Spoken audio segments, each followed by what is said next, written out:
इंदौर की सबसे महत्वपूर्ण विधानसभा क्रमांक 3 से बीजेपी ने जो उम्मीदवार उतारे हैं वो है गोलू शुक्ला हमारे साथ है।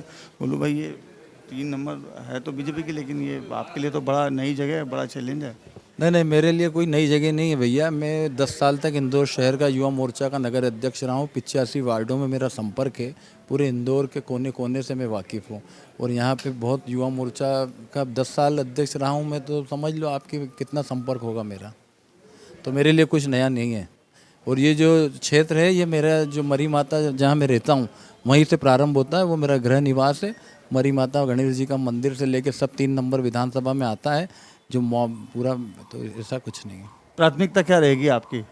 प्राथमिकता ये रहेगी कि जो हमारे अकाल जी ने जितने काम यहाँ कराए हैं, 2000 करोड़ से ज़्यादा के काम कराए हैं, उन कामों को देखना और नया अपन क्या कर सकते हैं उस पर विचार करना।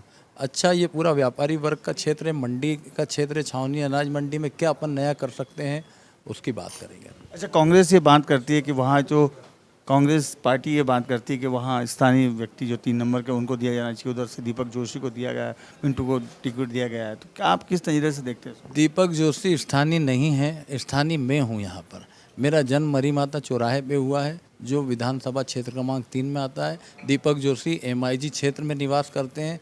MIG से ज़्यादा वो 6 महीने कुशलगढ़ राजस्थान में रहते हैं और 6 महीने इंदौर में रहते हैं। तो स्थानीय कौन हुआ? मैं हुआ। स्थानीय मैं हूँ, दीपक जोशी बाहर के हैं। अच्छा गोलू भैया, और महत्वपूर्ण चीज़ के 1 नंबर से संजय शुक्ला, 3 नंबर से गोलू शुक्ला, कहीं कहीं दोनों पार्टियों ने बांध दिया दोनों भाइयों के हाथ।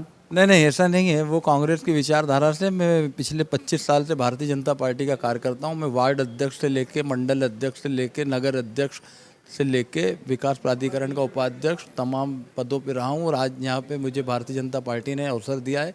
एक छोटे से कार्यकर्ता के रूप में मैं यहाँ काम कर रहा हूँ।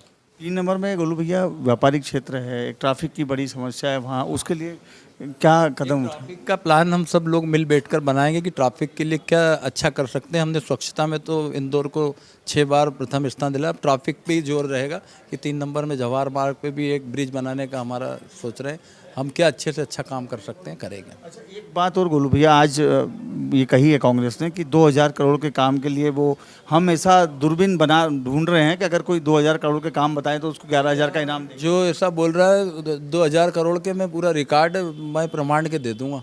मेरे पास सब लिखित में है कि 2000 करोड़ के काम हुए कि नहीं। ऐसा नहीं है ना। हम नहीं कर रहे, कांग्रेस ये बात कर।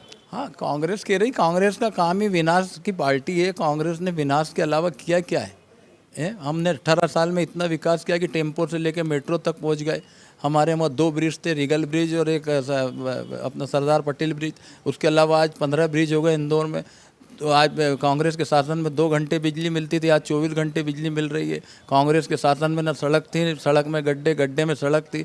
आज 5 लाख किलोमीटर सड़क मध्य प्रदेश में बन गई। हमारी लाडली लक्ष्मी, हमारी लाडली बहना, उज्ज्वला योजना, आयुष्मान योजना, क्या नहीं करा हमने। हमारा 9 साल का शासन देख लो और उनका 70 साल का शासन देख लो, हम कहाँ पहुँच गए ये देखो आप। 3 नंबर की प्राथमिकता, मेन 3 प्राथमिकता क्या रहेगी? सबसे पहले तो जो ट्रैफिक को लेके मैं कुछ नया प्लान बनाऊंगा। ट्रैफिक को लेके सारे लोगों से सुझाव लेके कुछ अच्छा करने की कोशिश करूंगा। मैं अपने आप को बहुत सौभाग्यशाली मानता हूँ कि जिस क्षेत्र में मैंने जन्म लिया, जिन गलियों में मैं बड़ा हुआ और पूरी ज़िंदगी जिस गली क्षेत्र में निकाली, वहाँ से मुझे उनका अपना प्रतिनिधित्व करने का मौका मिल रहा है। स्वाभाविक बात है, बड़ा हर्ष का विषय है और बड़ा कृतज्ञ हूँ उन लोगों के प्रति जिन्होंने वर्षों से मुझे अपना आशीर्वाद दिया और मुझे अपना माना। एक कार्यकर्ता के रूप में जो मेरा यात्रा चालू हुई, वो आज उस क्षेत्र की विधानसभा का दावेदार और प्रत्याशी के रूप में मुझे मौका मिला है।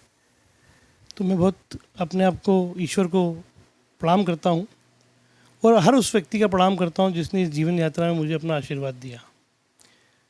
मैं प्रयास करूँगा कि जिस क्षेत्र से मुझे मौका मिला है वो उस क्षेत्र में मेरा हमेशा स्थानीय, वहाँ का भाई भतीजा और वहाँ का अपना होने का जो भाव है वो जीवन भर में बरकरार रख पाऊँ। क्या प्राथमिकता रहेगी और क्या चुनौती है? आप 3 नंबर बड़ी चुनौती है। मध्य प्रदेश की सबसे महत्वपूर्ण विधानसभा है। टैक्स के मामले में हम सर्वाधिक टैक्स हमारी विधानसभा क्षेत्र क्रमांक 3 के व्यापारी और रहवासी देते हैं पूरे मध्य प्रदेश में। एक तरीके से मध्य प्रदेश का कमाऊ पुत्र है वो विधानसभा क्षेत्र क्रमांक 3 और इंदौर शहर है। तो कमाऊ पूत के अगर अपना ओर से परिवार की सेवा कर रहा है तो उतना उसका हक अधिकार भी बनता है। हम चाहते हैं कि हमारे क्षेत्र की जनता को उतना हक अधिकार मिले जितना हम टैक्स के रूप में सरकार और देश निर्माण में मदद कर रहे हैं। आज देखा जा रहा है कि मूलभूत सुविधाओं में ही हम पिछड़े हुए हैं। पानी की समस्या आज भी हमारे क्षेत्र में बरकरार है। ड्रेनेज की लाइनें 50-50, 60-60 साल पुरानी है, इस कारण से पानी की लाइन में मिल जाती है। ट्रैफिक की समस्या दिन ब दिन विकराल होती जा रही है। धंधे व्यापार के लिए उचित वातावरण नहीं बन पा रहा है, जिससे यहाँ का क्षेत्र का व्यापारी निर्भीक होकर अच्छा धंधा व्यापार कर सकें।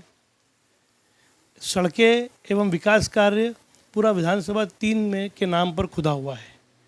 ऐसा कोई गली मोहल्ला नहीं बचा जहाँ पर इतनी बड़ी समस्या नहीं आई है।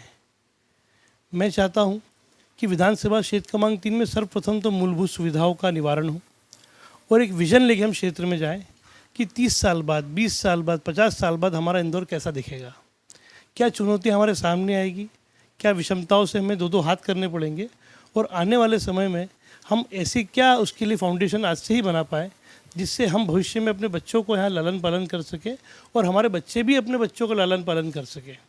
बीजेपी 10 साल से वहाँ है। पिछली बार आकाश विजयवर्गीय वहाँ से थे, इस बार उनको टिकट नहीं मिला, गोलू शुक्ला को मिला। बीजेपी की कितनी बड़ी चुनौती होगी आपके लिए, क्योंकि 10 साल से वो जमे हैं वहाँ। देखिए, भारतीय जनता पार्टी का अपना खुद का एक तंत्र सिस्टम है और उनका सिस्टम ऐसा है कि 1990 से लेकर आज तक उन लोगों ने विधानसभा 3 के स्थानीय कार्यकर्ताओं में से आज तक किसी को टिकट नहीं दिया। 33 साल का इंतज़ार वहाँ के स्वाभिमानी कार्यकर्ताओं का रहा, वो इस बार भी इंतज़ार बरकरार रहा। क्या कारण है कि हमारे विधानसभा क्षेत्र क्रमांक 3 के भारतीय जनता पार्टी के कार्यकर्ताओं का हक अधिकार नहीं बनता है? क्योंकि इस क्षेत्र में मेरा व्यवहारिक माहौल है। कांग्रेस बीजेपी का आपस में विद्वेष और द्वेष भावना से हम काम नहीं करते। चुनाव वाले दिन भी हम लोग साथ में खाना खाते हैं। एक पुराने इंदौर की तासीर है, हम लोगों की संस्कार है, जिसको हम पालन करते हैं। मैं खुद चाहता था कि विधानसभा क्षेत्र क्रमांक 3 से किसी स्थानीय साथी को टिकट मिले, कम से कम वो भी अपनी पार्टी और क्षेत्र क्रमांक 3 की सेवा करने में मेरे जैसा तत्पर रहेगा। भारतीय जनता पार्टी ने बड़े बड़े वादे करे कि विधानसभा क्षेत्र क्रमांक 3 को हम स्मार्ट बनाएंगे, सुंदर बनाएंगे, व्यवस्थित करेंगे। देखा गया तो बोलते हैं कि 2000 करोड़ के काम उन्होंने विधानसभा 3 में कर रहे हैं, ऐसे दावा करा है। मैं कहता हूं कि ऐसी हम दूरबीन ढूंढ रहे हैं जो 2000 करोड़ की विकास दिखा सके। और हम तो चाहते हैं कि विकास कांग्रेस हो या बीजेपी हो, विकास करे, लेकिन झूठे दावे वादे नहीं करे। अगर 2000 करोड़ रुपए किसी विधानसभा में खर्च हो जाए तो विधानसभा की रंगत बदल जाती है। मैं चाहता हूँ वही वादा करूँगा जो 5 साल के अंदर पूरा करूँगा। कोई 10 वर्षीय या 15 वर्षीय योजना नहीं लेके आऊँगा। सबसे पहले मूलभूत सुविधाएं, अच्छी शिक्षा, अच्छा स्वास्थ्य, रहने लायक वातावरण, व्यापारियों के लिए भय मुक्त वातावरण, जितना चाहे उतना अच्छा धंधा व्यवसाय करें। उनको सरकार की ओर से, प्रशासन की ओर से ऐसी सुविधाएं दिलाऊंगा जिससे वो अच्छा वातावरण बन पाए। आपको ये बाहरी उम्मीदवार का फ़ायदा मिलेगा? स्वाभाविक बात है, जिस क्षेत्र में पला बड़ा हूँ, जिस क्षेत्र में मेरा बचपन बीता है, तो वहाँ के लोगों से मेरे 25-30 साल पुराने ताल्लुकात हैं। क्या कोई दूसरा बोल सकता है कि वो 20,000 परिवारों को नाम से जानता है? क्या कोई कह सकता है कि उनके बच्चे किस कॉलेज में पढ़ रहे हैं, किस क्लास में पढ़ रहे हैं, भाभी का नाम क्या है, ये सब मैं जानता हूँ। अच्छा पिंटू भाई, एक बहुत महत्वपूर्ण चीज़, एक आखिरी क्वेश्चन है मेरा। आपके पिताजी ने कांग्रेस पार्टी को बहुत कुछ दिया, बहुत बड़ा नाम था, लेकिन इतना इंतजार पिंटू जोशी को क्यों करना पड़ा? देखिए, ये उल्टा कहूँगा कि कांग्रेस पार्टी ने हमको बहुत कुछ दिया और उससे ज़्यादा जनता ने हमें बहुत कुछ दिया।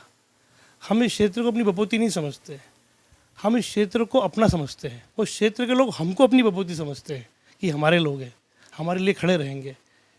मेरे पिताजी कभी नहीं चाहते थे कि मैं राजनीति में हूँ, ये पहली बार मैं बता रहा हूँ आपको। वो चाहते थे कि तू बिज़नेस कर, अच्छी पढ़ाई कर, अच्छा जीवन जी, अच्छे शौक मौज पूरे कर, विलासता का जीवन जी। लेकिन मैं जो था ठहरा कि मुझे राजनीति करनी है, क्योंकि इकलौता ये ऐसा माध्यम है जिससे आप सर्वाधिक लोगों के जीवन में अच्छा परिवर्तन ला सकते हो। तो बोले, देख मेरा बेटा है इसलिए तुझे राजनीति करने की ज़रूरी बिल्कुल नहीं है। अगर करना भी है तो अपने दम पे कर, इस लायक बन जा कि तू अपने दम पे टिकट ला पाए।